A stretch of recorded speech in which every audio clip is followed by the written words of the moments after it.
ഒരു second person ആണ് പരാതി കൊടുത്തത്. അതിൻ്റെ അകത്ത് യഥാർത്ഥത്തിൽ പരാതി കൊടുക്കേണ്ട ആൾ ആരാന്നറിയില്ല. അങ്ങനെ ഒരാളില്ല. തന്നെ അവഹേളിച്ചത്, തന്നോട് മോശമായി പെരുമാറിയതെന്ന് അവർ പറയുന്നില്ല. പിന്നെ എങ്ങനെയാണ് കേസെടുക്കുന്നത്? പോലീസിന് ഒരു കംപ്ലൈന്റ് കിട്ടണം. കിട്ടിയെങ്കിൽ മാത്രമേ നിയമ നടപടിയുമായിട്ട് മുന്നോട്ട് പോകാൻ കഴിയുള്ളൂ. ഒരു കേസ് എടുക്കണമെങ്കിൽ കോജന്റായിട്ട് തന്നെ പറയണം. കൃത്യമായിരിക്കണം മൊഴി. ഗർഭം ധരിച്ച സ്ത്രീ വേണം, ആരാണെന്ന് അറിയണം. മറ്റെല്ലാം ഇൻഡയറക്റ്റ് എവിഡൻസ് ആണ്. അത് പോലീസ് സ്വീകരിക്കത്തില്ല.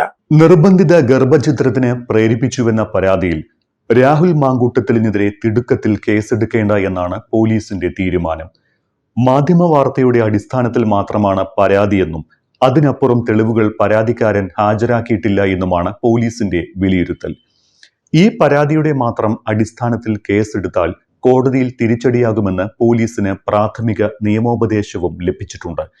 കൂടുതൽ തെളിവുകൾ പരാതിക്കാരൻ നൽകുകയോ പുറത്തു വന്ന ശബ്ദ സംഭാഷണത്തിലെ ഇര പരാതിയുമായി സമീപിക്കുകയോ ചെയ്താൽ മാത്രം തുടർ നടപടി മതിയെന്നാണ് പോലീസിന് കിട്ടിയിരിക്കുന്ന നിയമോപദേശം.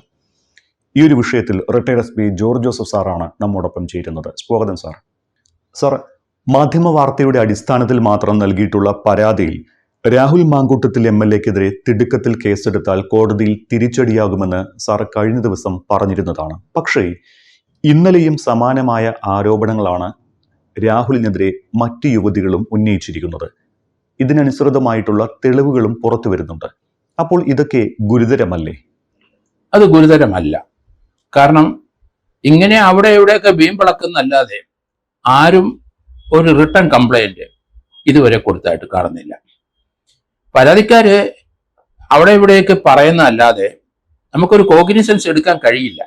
പോലീസിന് ഒരു കംപ്ലൈന്റ് കിട്ടണം. കിട്ടിയെങ്കിൽ മാത്രമേ നിയമ നടപടിയുമായിട്ട് മുന്നോട്ട് പോകാൻ കഴിയുള്ളൂ. ഇവിടെ നമുക്ക് ചാനലിലും TV-യിലൊക്കെ നമ്മൾ കണ്ടല്ലോ, റീനി എന്ന് പറഞ്ഞ ഒരു പെൺകുട്ടി വന്ന് പറയുന്നത്. പക്ഷെ അവര് ആരാണ് തന്നെ മോശമായി പെരുമാറിയത് എന്ന് പേര് അവർ പറയുന്നില്ല. അത് ചില ഇൻഡിക്കേഷൻസ് ഒക്കെ പറയുന്നുണ്ടെങ്കിലും അത് വെച്ച് നമുക്ക് ഒരാളെ ഫിക്സ് ചെയ്യാൻ കഴിയില്ല. ഒരു പരാതി പോലീസ് സ്റ്റേഷനിൽ കൊടുക്കണമെങ്കിൽ, ഒരു കേസ് എടുക്കണമെങ്കിൽ കോജന്റായിട്ട് തന്നെ പറയണം. കൃത്യമായിരിക്കണം മൊഴി. അല്ലാതെ അവിടെ ഇവിടെ തൊങ്ങലും തൊഴിയും വെച്ചിട്ടോ അല്ലെങ്കിൽ വേറെ ആളെ അതിനകത്ത് ഇംപ്ലിക്കേറ്റ് ചെയ്യാനായിട്ട് വേണ്ടിയിട്ടോ അയാളെപ്പറ്റി അയാളുടെ പേരും അഡ്രസ്സും പറയാതെ, വ്യക്തിയെ പറയാതെ, അയാളെപ്പറ്റി ചില ആരോപണങ്ങൾ പറയുന്നതിന് ചില വെച്ച് പറഞ്ഞാൽ അതനുസരിച്ച് പോലീസ് കേസെടുക്കാനായിട്ട് ഇന്ത്യയിൽ അങ്ങനെ ഒരു നിയമമൊന്നുമില്ല. അതുകൊണ്ട് റിട്ടേൺ കംപ്ലൈന്റ് ഉണ്ടെങ്കിൽ മാത്രമേ പോലീസ് കേസെടുക്കാൻ ഒക്കുള്ളൂ. മറ്റെല്ലാം ഇൻഡയറക്റ്റ് എവിഡൻസ് ആണ്. അത് പോലീസ് സ്വീകരിക്കത്തില്ല. ഒരു SHOയ്ക്ക് ബോധ്യം വന്നെങ്കിൽ മാത്രമേ, ആ കുറ്റം ചെയ്തു എന്ന് ബോധ്യം വന്നെങ്കിൽ മാത്രമേ കേസെടുക്കാൻ കഴിയുള്ളൂ. അതുകൊണ്ട് രാഹുലിനെതിരായിട്ട് ഇന്ന് വരെ ഒരു കേസെടുക്കത്തക്ക രീതിയിലുള്ള ഒരു വെളിപ്പെടുത്തൽ ആരും നടത്തിയിട്ടില്ല. യഥാർത്ഥത്തിൽ യുവനടി പറഞ്ഞ ആരോപണങ്ങൾ മാറ്റിവെച്ചാലും ഗർഭചിത്രം നടത്തണം എന്ന് പറയുന്നത് മനുഷ്യഹത്യയല്ലേ? ഈ ഗർഭചിത്രം നടന്നിട്ടുണ്ടോ? ഗർഭസ്ഥ ശിശു ജീവിച്ചിരിപ്പുണ്ടോ? ഇരയായ പെൺകുട്ടിയുടെ ആരോഗ്യത്തെ എത്രമാത്രം ബാധിച്ചു എന്നീ കാര്യങ്ങളിൽ ഇനിയും ഒരു വ്യക്തത വന്നിട്ടില്ല. പക്ഷേ പുറത്തു വന്ന ശബ്ദ സന്ദേശങ്ങൾ പ്രകാരം സ്ത്രീയെ രാഹുൽ മാനസികമായും ശാരീരികമായും പീഡിപ്പിച്ചിട്ടുണ്ട് എന്ന് വ്യക്തമാണ്. പല ഗുരുതര വകുപ്പുകൾ പ്രകാരമുള്ള കുറ്റകൃത്യങ്ങളല്ലേ നടന്നിരിക്കുന്നത്. അപ്പോൾ സ്വാഭാവികമായും ഇതിൽ കേസ് എടുക്കേണ്ടത് തന്നെയല്ലേ? ഇല്ല, അതും ഇൻഡയറക്റ്റ് ആയിട്ടുള്ള ഒരു സ്റ്റേറ്റ്മെന്റ് ആണ്. ഗർഭചിത്രം നടത്തി എന്നൊക്കെ ആരോപണം പറഞ്ഞാല് ആ ഗർഭം ധരിച്ച സ്ത്രീ വേണം, ആരാണെന്ന് അറിയണം, എപ്പോഴാണ് എവിടെയാണ് അവർ ഗർഭചിത്രം നടത്തിയത്, അങ്ങനെയൊക്കെയുള്ള വ്യക്തത വേണം. എങ്കിൽ മാത്രമേ നമുക്ക് അതിനെതിരായിട്ട് നടപടി എടുക്കാൻ ഒക്കുള്ളൂ. ഇവിടെ ഇപ്പം ഗർഭം ഇങ്ങനെ അന്തരീക്ഷത്തിൽ കൂടെ നടക്കുന്നതല്ലാതെ അത് ആരുടെ ഗർഭമെന്നോ അത് ആരുടെ പേരിലുള്ള ഗർഭമെന്നോ ആരാണ് അതിന്റെ കാരണക്കാരനെന്നോ ഒന്നും നമുക്കറിയില്ല. അപ്പൊ അങ്ങനെയുള്ള ഒരു സംഭവത്തിനെതിരായിട്ട് പോലീസ് കേസെടുക്കില്ല. ഇതൊക്കെ ഒരാളെ അവമാനിക്കാനോ അവഹേളിക്കാനോ ഉപയോഗിക്കാമെന്നല്ലാതെ അത് രാഷ്ട്രീയമായിട്ട് നമുക്കറിയാം. ഇന്ത്യയിൽ മാത്രമല്ല, ലോകത്തെല്ലായിടത്തും ഇതുപോലെയുള്ള ഒരു രാഷ്ട്രീയ നേതാവിനെ വീഴിക്കണമെങ്കിൽ ഒന്നെങ്കിൽ ഒരു അവിഹിത ബന്ധം, അല്ലെ സ്ത്രീയോട് മോശമായി പെരുമാറണം, അല്ലെന്നുണ്ടെങ്കിൽ സർക്കാരിന്റെ പണം വെട്ടിക്കൽ. ഇതിൽ മാത്രമേ ഒരാളെ തകർക്കാൻ കഴിയുള്ളൂ. അങ്ങനെയുള്ള ആരോപണം ഉണ്ടായിട്ട് അവരുടെ ഇമേജ് നഷ്ടപ്പെടുമെന്നല്ലാതെ അവരെ തകർക്കാൻ കഴിയില്ല എന്നാണ് എൻ്റെ വ്യക്തമായ അഭിപ്രായം. ഈ കേസ് മുന്നോട്ട് പോകണമെങ്കിൽ ഇരയെ കണ്ടെത്തുകയോ ഇര കൂടുതൽ വിവരങ്ങൾ കൈമാറുകയോ അല്ലെങ്കിൽ പരാതി നൽകുകയോ ചെയ്യണം.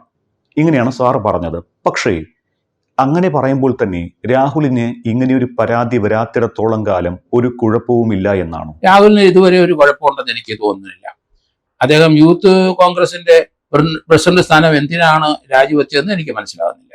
കാരണം അതിന് തക്കതായ ഒരു കേസ് ഇവിടെ ഇല്ല. ഒരു ആരോപണം പേര് പറയാതെ ഒരു സ്ത്രീ അത് ചാനലിലൊക്കെ പറഞ്ഞു, സോഷ്യൽ മീഡിയയിൽ വന്നു, പലരും അത് എടുത്ത് അലക്കാൻ തുടങ്ങി. അങ്ങനെയൊന്നും നിയമ നടപടിയായിട്ട് പോലീസിന് പോകാൻ ഒക്കില്ല. അവിടെ ആരോപണം പറഞ്ഞ സ്ത്രീയെ നമ്മൾ കണ്ടു.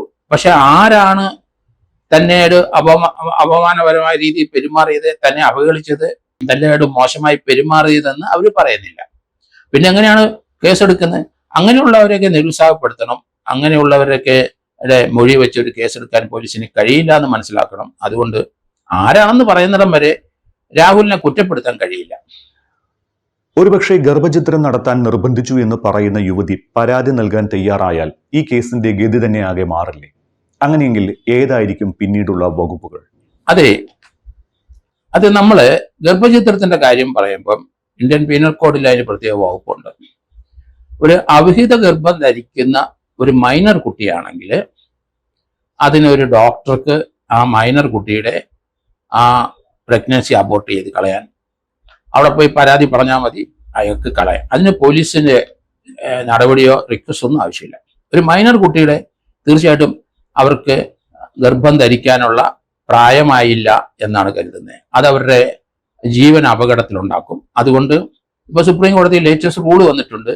അത് ഏതെങ്കിലും ഒരു ഹോസ്പിറ്റലിൽ പോയി ആ ഡോക്ടറെ കണ്ട് ആ മൈനർ കുട്ടിയുടെ പേരൻസ് ആ കുട്ടിയെ കൊണ്ട് പോയി അവിടെ അബോർഷൻ നടത്താം. അത് നിയമപരമായി അത് ചെയ്യാം. ഒരു കേസും അവരുടെ പേര് വരില്ല. അതേസമയത്ത് ഒരു ഗർഭിണിയായ സ്ത്രീ അതിന്റെ ഗർഭപാത്രത്തിലെ ജീവന്റെ അംശം അല്ലെങ്കിൽ ജീവൻ തുടിപ്പ് ഉണ്ടായാൽ അതിനെ കൊല്ലാൻ ആ സ്ത്രീക്കോ അല്ലെങ്കിൽ പുരുഷനോ അവകാശമില്ല. അത് 312 ഇന്ത്യൻ പീനൽ കോഡ് അല്ലെങ്കിൽ 88 BNS കിടപ്പുണ്ട്, 313 ഉണ്ട്, അല്ലെങ്കിൽ 89 BNS ഉണ്ട്. പിന്നെ മിസ്കാരിയേജ് അങ്ങനെ 314 അല്ലെങ്കിൽ BNS 90, ധാരാളം വകുപ്പുകൾ കിടപ്പുണ്ട്.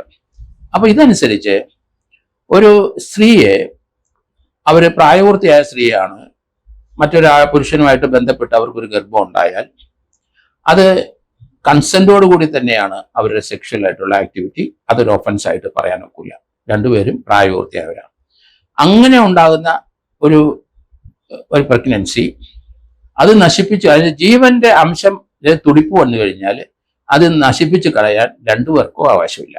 അത് മിസ്കാരേജ് നടത്തിയാൽ തീർച്ചയായിട്ടും രണ്ടുപേരും കേസിൽ പ്രതിയാവും. ആ സ്ത്രീയും പ്രതിയാവും, അവരെ അടുത്ത് ആരാണ് വന്ന് അവരെ പ്രഗ്നന്റ് ആക്കിയത് അയാളും പ്രതിയാവും. കാരണം നശിപ്പിക്കാൻ അവകാശമില്ല. അതുകൊണ്ട് അങ്ങനെ നശിപ്പിച്ച കുഞ്ഞുണ്ടെങ്കിൽ അത് തീർച്ചയായിട്ടും അതും കുറ്റകരമാണ്. അതിനെ ഡിസ്പോസ് ചെയ്താലും അതും കുറ്റകരമാണ്. കേരളത്തിൽ ധാരാളം സംഭവങ്ങൾ ലിവിങ് ടൂതറിന്റെ ഫലമായിട്ട് പല കുട്ടികളും ജനിക്കുന്നുണ്ട്, പല കുട്ടികളും കൊല്ലപ്പെടുന്നുണ്ട്. അപ്പൊ അതൊക്കെ നിയമപരമായി അത് തെറ്റാണ്, കുറ്റകരമാണ്. അത് 3 വർഷം മുതൽ 10 വർഷം വരെ പല ഇതുപോലെ മിസ്കാരേജിന് ശിക്ഷ കിട്ടും. അതുകൊണ്ട് ആരാണ് ഇപ്പം രാഹുൽ മാങ്കൂട്ടത്തിനെതിരെ ഒരു ഗർഭം അയാൾ ഉണ്ടാക്കി എന്ന് പറയുന്നെങ്കിൽ ആ ഗർഭത്തിന്റെ സ്ഥിതി, അത് ആരാണ് ആ സ്ത്രീ എന്നറിയണം. അവരൊരു മിസ്കാരേജ് നടത്തിയിട്ടുണ്ടെങ്കിൽ, അവർ പ്രായപൂർത്തിയാണെങ്കിൽ അവരും കുറ്റക്കാരാവും, അതിന് കാരണക്കാരനായും ആളും കുറ്റക്കാരാണ്. അതുകൊണ്ടായിരിക്കണം ഇപ്പോഴേ ആ വിവരം ഇങ്ങനെ അന്തരീക്ഷത്തിൽ പറക്കുന്നതല്ലാതെ ആരാണ് ഗർഭവതിയായെന്നുള്ള കാര്യം അജ്ഞാതമാണ്. അത് വെളിപ്പെടുത്താൻ ആ സ്ത്രീ തയ്യാറാകുന്നില്ല. സാർ, കഴിഞ്ഞ ദിവസം സൂചിപ്പിച്ചിരുന്നു സോഷ്യൽ മീഡിയയിലൂടെ അശ്ലീല മെസ്സേജുകൾ അയക്കുന്നത് തന്നെ ശിക്ഷ കിട്ടുന്ന വകുപ്പാണ് എന്ന്. രാഹുലിനെതിരെ ഇത്തരത്തിലുള്ള തെളിവുകളാണ് ഓരോ ദിവസവും പുറത്തു വന്നുകൊണ്ടിരിക്കുന്നതും. ഇതിലും പോലീസിന് നേരിട്ട് പരാതി കൊടുത്താൽ മാത്രമാണോ നടപടി ഉണ്ടാകുക?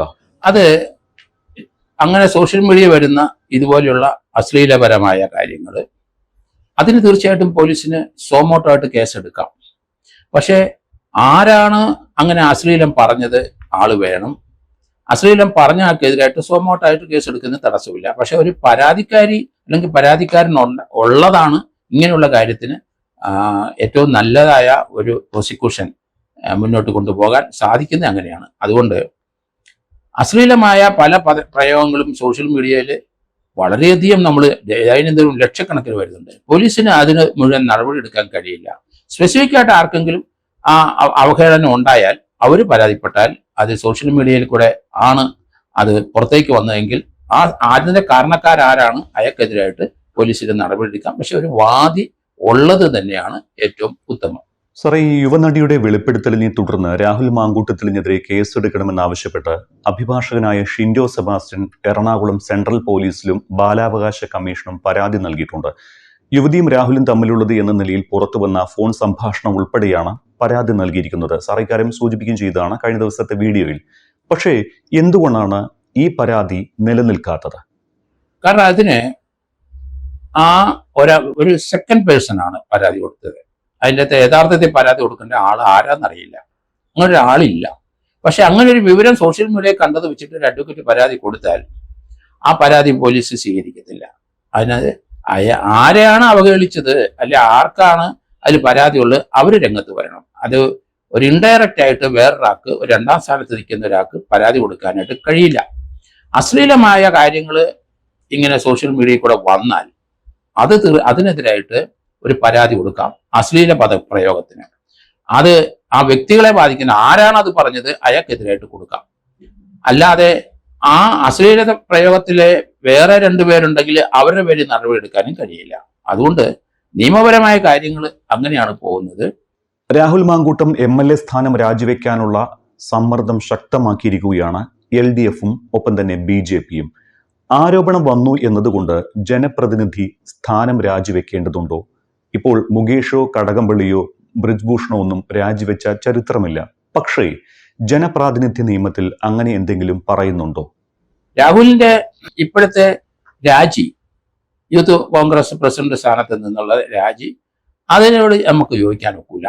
ആരോപണം പറഞ്ഞ് അതിന് ഒരു പരാതിക്കാരിയില്ല, അല്ല പരാതിക്കാരനും ഇല്ലാത്ത ഒരവസ്ഥയിൽ സോഷ്യൽ മീഡിയയിൽ ഇങ്ങനെ പറന്നു നടക്കുന്ന ചില കാര്യങ്ങൾ വെച്ചിട്ട് ഒരാൾ രാജിവെച്ച് പോകേണ്ട ഒരു ആവശ്യമില്ല. കേരളത്തിലെ ഇതുപോലെ ധാരാളം സംഭവങ്ങളുണ്ട്. MLA മാര് ഇവിടെ പീഡന പരാതിയുമായിട്ട് നിൽക്കുന്ന, അല്ലെങ്കിൽ അവരെ പീഡിപ്പിച്ചെന്ന് പറയുന്ന ധാരാളം കേസുകൾ കേരളത്തിലുണ്ട്. മുകേഷ് MLA പേരിലുണ്ട്. അതുപോലെ അത് ധാരാളം പേരുടെ പേര് നമുക്ക് പറയാൻ പറ്റും. പലരും പല പൊസിഷനിൽ ഇരിക്കുന്ന ആൾക്കാരാണ്. പലരും ഇങ്ങനെ ഒരു റേപ്പ് കേസോ അല്ലെങ്കിൽ പീഡന കേസും ഒക്കെ വന്ന് അതിൽ പാർട്ടിയിൽ നിന്ന് പുറത്തായി വീണ്ടും പാർട്ടിയിൽ തിരിച്ചു കയറി വന്ന് ഓരോ പൊസിഷൻ ഇരിക്കുന്ന ആൾക്കാരുണ്ട്. അതുകൊണ്ട് അങ്ങനെ ഒരു രാജിയുടെ ഒരു ആവശ്യം ഉണ്ടായിരുന്നെന്ന് എനിക്ക് തോന്നുന്നില്ല. സ്പെസിഫിക് ആയിട്ട് ആരെങ്കിലും പരാതി കൊടുക്കട്ടെ, അലിഗേഷൻ വരട്ടെ, അന്നേരം രാജിവെക്കുന്നതാണ് ഉചിതം. അതുകൊണ്ട് MLA മാര് പലരും ഇപ്പം ഇതേ ആരോപണവും കേസും കോടതി പോയി ജാമ്യം എടുത്തവർ ഇപ്പോഴും അവര് MLA ആയിട്ടിരിക്കുന്നു. അതുപോലെ ആരോപണമുള്ള നേരത്തെ ഒരു മന്ത്രി രാജിവെച്ച് പോയിട്ടുണ്ട്. ധാരാളം പേരുണ്ട്. നമുക്ക് ഇന്ത്യയിലെ എല്ലാ സ്റ്റേറ്റിലും ഇതുപോലെ ആൾക്കാരുണ്ട്. അവരൊക്കെ രാജിവെക്കുന്ന കാര്യമില്ല. രാജിവെക്കണമെങ്കിൽ കൺവിഷൻ വേണം. ഒരു MLA അല്ലെങ്കിൽ MP ആയിട്ട് മത്സരിക്കുന്ന ഒരാള്, അയാൾക്ക് 2 വർഷത്തിൽ കൂടുതൽ ശിക്ഷയുണ്ടെങ്കിൽ അയാൾക്ക് മത്സരിക്കാൻ കഴിയില്ല. 2 വർഷത്തിനകത്ത് ശിക്ഷയുണ്ടെങ്കിൽ അവർക്ക് ഇലക്ഷനിൽ ഇന്ത്യയിലെ അസംബ്ലിയിലും അവര് ലോക്സഭയിലും അവർക്ക് മത്സരിക്കുന്നതിന് യാതൊരു തടസ്സവുമില്ല. അതേസമയത്ത് ജയിലിൽ കിടക്കുന്ന ഒരാൾക്ക് വോട്ടവകാശമില്ല. ക്രിമിനൽ കുറ്റത്തിന് ഏതിലെങ്കിലും ജയിലിൽ കിടക്കുന്ന ഒരാൾക്ക് വോട്ട് ചെയ്യാൻ അവകാശമില്ല. അങ്ങനെയാണെങ്കിൽ ഇന്ത്യയിലെ എല്ലാ 10,000-കണക്കിന് ജയിലിൽ കിടക്കുന്ന കുറ്റവാളികളെ നമുക്ക് അവരെ ശിക്ഷിച്ചിട്ടുണ്ടാവില്ല, ചിലപ്പോൾ ശിക്ഷിച്ചിട്ടുണ്ടാവും. അവരെയൊക്കെ വോട്ടിംഗ് റൈറ്റ് ഉണ്ടെന്ന് പറഞ്ഞ് വെളിയിലിറക്കി വോട്ട് ചെയ്യിക്കാനായിട്ട് ഇന്ത്യയിൽ കഴിയില്ല. റിമാൻഡിൽ കിടക്കുന്ന ആൾക്കും, അല്ലെങ്കിൽ കുറ്റത്തിന് വേണ്ടി ശിക്ഷ അനുഭവിക്കുന്ന ആൾക്കും, അല്ലെങ്കിൽ അതിന് റിമാൻഡ് പീരീഡ് കഴിഞ്ഞിട്ട് കോടതിയുടെ ട്രയൽ നടക്കുന്ന അങ്ങനെയുള്ള ആൾക്കാർക്കും ജയിലിൽ കിടക്കുന്ന ഒരാൾക്കും, അത് റിമാൻഡ് പീരീഡിലായാലും കൺവിഷൻ പീരീഡിലായാലും ഒരാൾക്ക്, ചെറിയ കൺവിഷനിൽ കിടക്കുന്ന ഒരാളായാലും ശരി, വോട്ടിംഗ് റൈറ്റ് ഇല്ല എന്ന് തന്നെയാണ് റെപ്രസെന്റേഷൻ ഓഫ് പീപ്പിൾസ് ആക്ട് അനുസരിച്ച് 1951 ആക്ട് അനുസരിച്ച് പറയുന്നത്. അങ്ങനെയാണ്. അതേസമയത്ത് 2 വർഷത്തിനകം വരെ ശിക്ഷ ഉണ്ടായിട്ട് വെളിയിൽ ഇറങ്ങി നിൽക്കുന്ന ഒരു രാഷ്ട്രീയക്കാരന് വീണ്ടും മത്സരിക്കുന്നതിന് ഇന്ത്യയിൽ യാതൊരു തടസ്സവുമില്ല. 2 വർഷത്തിൽ കൂടുതൽ ശിക്ഷിച്ചിട്ടുണ്ടെങ്കിൽ മാത്രമേ അവർക്ക് മത്സരത്തിൽ പങ്കെടുക്കാൻ പാടില്ല എന്നുള്ള വ്യവസ്ഥ കിടക്കുന്നത്. ഇപ്പോൾ രാഹുൽ മാങ്കൂട്ടത്തിനെതിരെ ആരോപണം ഉന്നയിച്ച യുവനടി റിനി ആൻ ജോർജിനെതിരെയും വലിയ സൈബർ അറ്റാക്ക് നടക്കുകയാണല്ലോ. ഇതും കുറ്റകരമല്ലേ? അത് കുറ്റകരമാണെന്ന് എനിക്ക് തോന്നുന്നില്ല. കാരണം സൈബർ അറ്റാക്ക് വൾഗാരിറ്റി ഉണ്ടെങ്കിൽ തീർച്ചയായിട്ടും നടപടി എടുക്കാം. റിനി ഒരു കാര്യം പറഞ്ഞു, ആ കാര്യത്തിൽ ആരാണെന്ന് പറയുന്നില്ല, അപ്പം തീർച്ചയായിട്ടും സോഷ്യൽ അറ്റാക്ക്, മീഡിയൽ അറ്റാക്ക് ഉണ്ടാവും. പക്ഷെ അതിനകത്ത് വൾഗാരിറ്റി ഉണ്ട്, അവരെ മ്ലേച്ഛമായ പദം ഉപയോഗിച്ച് അവഹേളിച്ചിട്ടുണ്ടെങ്കിൽ അവർക്ക് കംപ്ലൈന്റ് കൊടുക്കാം, അതിന് നടപടി ഉണ്ടാവും. അല്ലാതെ അവരെ ഒരു സൈബർ അറ്റാക്ക് ഉണ്ടാകുന്ന സോഷ്യൽ മീഡിയക്കുള്ളിൽ അവർ നല്ല രീതിയിൽ അതിനെ പ്രതിരോധിക്കുകയോ കമന്റ് ഇടുകയോ അവരെ അനുകൂലിക്കുകയോ പ്രതിരോധിക്കുകയോ ഒക്കെ ചെയ്താൽ അതിനൊന്നും നടപടി എടുക്കാൻ കഴിയില്ല. മോശമായ പദപ്രയോഗം അവരെ വ്യക്തിയെ ഹനിക്കുന്ന രീതിയിൽ എന്തെങ്കിലും വന്നാൽ തീർച്ചയായിട്ടും ആ പെൺകുട്ടിക്ക് പരാതി കൊടുക്കുന്നതിന് തടസ്സമില്ല. ഈ റിനി ആൻഡ് ജോർജിന്റെ പരാതിയിലേക്ക് വരികയാണെങ്കിൽ ശരിക്കും യുവ നേതാവ് ആരാണ് എന്ന് അവർ പരാമർശിച്ചിട്ടേയില്ല. ചെറിയ ചില സൂചനകൾ നൽകുക മാത്രമാണ് ചെയ്തത്. ശരിക്കും പേര് പറയാതെ ഇത്തരത്തിൽ ആരോപണങ്ങൾ ഉന്നയിക്കുന്നത് ശരിയാണോ? അത് ശരിയല്ല എന്ന് തന്നെയാണ് ഞാൻ പറയുന്നത്. എന്തുകൊണ്ടാണ് അവർ ഭയപ്പെടുന്നത്? അവർക്ക് അങ്ങനെ ഒരു ആക്ഷേപം ഉണ്ടെങ്കിൽ, ആരോപണം ഉണ്ടെങ്കിൽ അത് തുറന്ന് പറയണ്ടേ, പോലീസിൽ പറയണ്ടേ? മറ്റൊരാളെ വ്യക്തിപരമായിട്ട് ഒരാളെ അവഹേളിക്കുന്നതിന് തുല്യമാണത്. അത് വളരെ സൂക്ഷിക്കേണ്ടിയിരിക്കുന്നു. അതിന് ചിലപ്പോൾ നിയമ നടപടികൾ വരും. കാരണം ഇപ്പൊ രാഹുൽ മാങ്കൂട്ടത്തിനെതിരായിട്ട് രാഷ്ട്രീയമായ പ്രതിരോധം കോൺഗ്രസ് തീർക്കുന്നതിന്റെ ഒപ്പം തന്നെ രാഹുൽ മാങ്കൂട്ടത്തിനെതിരായി DYFI ഉള്ള സംഘടനകൾ അവരും അതിശക്തമായ പ്രതിഷേധം രേഖപ്പെടുത്തിക്കൊണ്ടിരിക്കുന്ന കാഴ്ച നമ്മൾ കാണുന്നത്. പക്ഷേ അതിന് അടിസ്ഥാനം എന്താണെന്ന് എനിക്ക് മനസ്സിലാകുന്നില്ല. കുറ്റകരമായ ഒരു FIR അല്ലെങ്കിൽ അയാൾക്കെതിരായിട്ടുള്ള ആരെങ്കിലും ഒരു പരാതി, റിട്ടേൺ പരാതി, അതൊന്നുമില്ലാതെ പുകമറ സൃഷ്ടിച്ച് ഇതുപോലെയുള്ള ആക്ഷേപങ്ങൾ ഉന്നയിക്കുന്നതിന്റെ പുറത്ത് നടപടി സ്വീകരിക്കുന്നത് ഒരിക്കലും നല്ലതല്ല. അത് കോൺഗ്രസ് പാർട്ടിയിലായാലും ശരി, CPM-ലൊക്കെ എത്ര ആൾക്കാരുണ്ട് ഇതുപോലെ ആക്ഷേപം വന്നവരും കേസ് ജാമ്യം നിൽക്കുന്നവരും ഇപ്പോഴും MLA ആയിട്ട് തുടരുന്നവരും ഇന്ത്യയിൽ എല്ലാ സംസ്ഥാനങ്ങളിലും ഉണ്ട്. അതുകൊണ്ട് ഈ ആക്ഷേപം വരുന്നത് ഒരാളെ വ്യക്തിഹത്യ ചെയ്യുന്നതും അവരെ ഹനിക്കാനും അവരെ രാഷ്ട്രീയഭാവി ഇല്ലാതാക്കാനുള്ള ശ്രമം വളർന്നു വരുന്ന നല്ല താരങ്ങൾക്ക് ഉണ്ടാവും. അത് സ്വാഭാവികമായി. അത് ഇപ്പം വന്നിരിക്കുന്നതും അങ്ങനെ തന്നെയാണ്. കഴിഞ്ഞ 8-10 വർഷം കൊണ്ട് പെട്ടെന്ന് കേരളത്തിലെ ഒരു രാഷ്ട്രീയ നേതൃത്വത്തിലേക്ക് വന്ന ഒരു വ്യക്തിയാണ് രാഹുൽ മാങ്കൂട്ടത്തിൽ. അതുപോലെ CPM-ലും CPI-ലും BJP-യിലും ഒക്കെ ധാരാളം പേര് വന്നിട്ടുണ്ട്. അവരെക്കെതിരായിട്ട് ധാരാളം ആരോപണങ്ങൾ വന്നുകൊണ്ടിരിക്കുന്നത് നമ്മൾ കാണുന്നത്. നമുക്ക് സുരേഷ് ഗോപിക്കെതിരായിട്ട് ധാരാളം ആരോപണങ്ങൾ നേരത്തെ മുതൽ വന്നുകൊണ്ടിരിക്കുന്നത് നമുക്ക് കാണാം. പക്ഷെ അത് പ്രതിരോധിക്കാനൊക്കെ ഉള്ളൂ. അതുകൊണ്ട് അത് രാഷ്ട്രീയ ലോകം മുഴുവൻ നമ്മൾ നോക്കിക്കോളൂ. ഒരു വ്യക്തിയെ, രാഷ്ട്രീയത്തിൽ ഉയർന്നു വരുന്ന ഒരു വ്യക്തിയെ വീഴിക്കുന്നത് എന്തെങ്കിലും ഒരു സ്ത്രീയുടെ പേര് പറഞ്ഞായിരിക്കും, അല്ലെന്നെങ്കിൽ സാമ്പത്തികം വെച്ചിട്ടായിരിക്കും. അല്ലാതെ വീഴിക്കാൻ കഴിയില്ല. അല്ലാതെ അതിശക്തമായ ആൾക്കാർ മുന്നോട്ട് പോകും. അത് പ്രതിരോധിക്കാൻ കഴിവുള്ള ആൾക്കാർക്ക് രാഷ്ട്രീയത്തിൽ നിൽക്കാം. അത് പ്രതിരോധിക്കാതെ ഒറ്റപ്പെട്ടു പോയിട്ടുണ്ടെങ്കിൽ രാഷ്ട്രീയത്തിൽ പിൻവാങ്ങേണ്ടി വരും. സാർ, വരും ദിവസങ്ങളിൽ കൂടുതൽ വെളിപ്പെടുത്തലുകൾ ഉണ്ടാവുകയും അത് നിയമ നടപടികളിലേക്ക് കടക്കുകയും ചെയ്താൽ രാഹുലിന് പാർട്ടിയുടെ സംരക്ഷണം കിട്ടണമെന്ന് ഒരു ഉറപ്പുമില്ല. അപ്പോൾ രാജിവെക്കേണ്ടി വരില്ലേ? അതൊക്കെ വ്യക്തികളെ ആശ്രയിച്ചിരിക്കുന്ന എനിക്ക് തോന്നുന്നത്. ഒരു രാഷ്ട്രീയ പാർട്ടി വിചാരിച്ചാല് ഇപ്പം പൊതുജനങ്ങൾ തെരഞ്ഞെടുത്ത ഒരു MLA ആയ ഒരാളെ അയാളുടെ പാർട്ടിക്കാർ വിചാരിച്ചാൽ ആ സ്ഥാനത്ത് നീക്കാൻ കഴിയില്ല. അതുകൊണ്ടാണ് ജനപ്രാതിനിധ്യ നിയമം അനുസരിച്ച് തെരഞ്ഞെടുക്കപ്പെട്ട ഒരാളാണ്. അത് കോൺഗ്രസിലായാലും ശരി, കമ്മ്യൂണിസ്റ്റിലായാലും ശരി, ആ വ്യക്തിയെ പാർട്ടിയിൽ നിന്ന് പുറത്താക്കാം. പക്ഷെ MLA സ്ഥാനം കളയാൻ കഴിയില്ല. കാരണം അത് ജനങ്ങൾ തെരഞ്ഞെടുത്ത് വിട്ട ആൾക്കാരാണ്, അവർക്ക് വേണ്ടി തെരഞ്ഞെടുത്ത ആൾക്കാരാണ്. അതുകൊണ്ട് ഇതിനകത്ത് എനിക്ക് തോന്നുന്നില്ല എന്തെങ്കിലും രാഹുൽ മാങ്കൂട്ടത്തിനെതിരായ ഒരു നടപടി കോൺഗ്രസ് എടുക്കുമെന്ന്. എന്ത് പ്രതിഷേധം ഉണ്ടായാലും ശരി, അതൊക്കെ സ്വാഭാവികമാണ് രാഷ്ട്രീയത്തിൽ. എന്തായാലും ഇന്ത്യയിൽ അല്ലെങ്കിൽ കേരളത്തിൽ വ്യക്തികളെ ഹനിക്കുന്ന രീതിയിലുള്ള പ്രസ്താവനകളൊന്നും നടത്തുന്ന അത്ര ശരിയാണെന്ന് എനിക്ക് തോന്നുന്നില്ല. അതിന് പകരം നിങ്ങൾ നിയമപരമായ നടപടി എടുത്തോളൂ. ഒരാളുടെ രാഷ്ട്രീയഭാവി ഇല്ലാതാക്കാനോ അയാൾക്കെതിരായിട്ട് രാഷ്ട്രീയപരമായി അക്രമം നടത്തുന്നതോ അതൊന്നും ശരിയായ ഒരു നടപടിയില്ല. രാഷ്ട്രീയം എല്ലാവർക്കും വേണം, നല്ല കാര്യം. അത് നമ്മുടെ ഭരണഘടന അനുസരിച്ച് നമ്മുടെ ഒരു റൈറ്റാണ്. പക്ഷേ വ്യക്തികളെ നശിപ്പിക്കാനും രാഷ്ട്രീയത്തിൽ ഉയർന്നു ഒരാളെ നശിപ്പിക്കാനും ശ്രമിക്കുന്നത് നല്ലതല്ല. ഇതുപോലെയുള്ള വ്യക്തിഹത്യ ടൂൾസ് ഉപയോഗിച്ചുകൊണ്ട് ചെയ്യുന്നതും ഒരിക്കലും നല്ലതല്ല. അതുകൊണ്ട് രാഹുൽ മാങ്കൂട്ടത്തിന് ഇതുവരെ മറ്റു രീതിയിലുള്ള പ്രകാരം ആരും പരാതിയായിട്ട് മുന്നോട്ട് വന്നിട്ടില്ല. ഹൈക്കോടതിയിലായാലും എവിടെ ശരി കൊടുക്കണമെങ്കിൽ ഹൈക്കോടതി അത് തള്ളിക്കളയും. കാരണം പരാതിക്കാരില്ല. കാരണം ആ പെൺകുട്ടിയും പറയുന്നില്ല ആരാണ് അവരോട് മോശമായി പെരുമാറി എന്നുള്ള ഒരു വാക്ക് അവർ പറയുന്നുണ്ട്. XY എന്നൊക്കെ പറയുന്നല്ലാതെ അവർ സ്പെസിഫിക് ആയിട്ട് പറയുന്നില്ല. അവർ പറയാൻ ഉദ്ദേശിക്കുന്നുമില്ല എന്ന് പറയുന്നത്. അതുകൊണ്ട് കുറെ നാള് അന്തരീക്ഷത്തിൽ ഇതിങ്ങനെ നിൽക്കും. അതിനുശേഷം ഇത് സബ്സൈഡ് ചെയ്ത് പോകും എന്നാണ് ഞാൻ കരുതുന്നത്.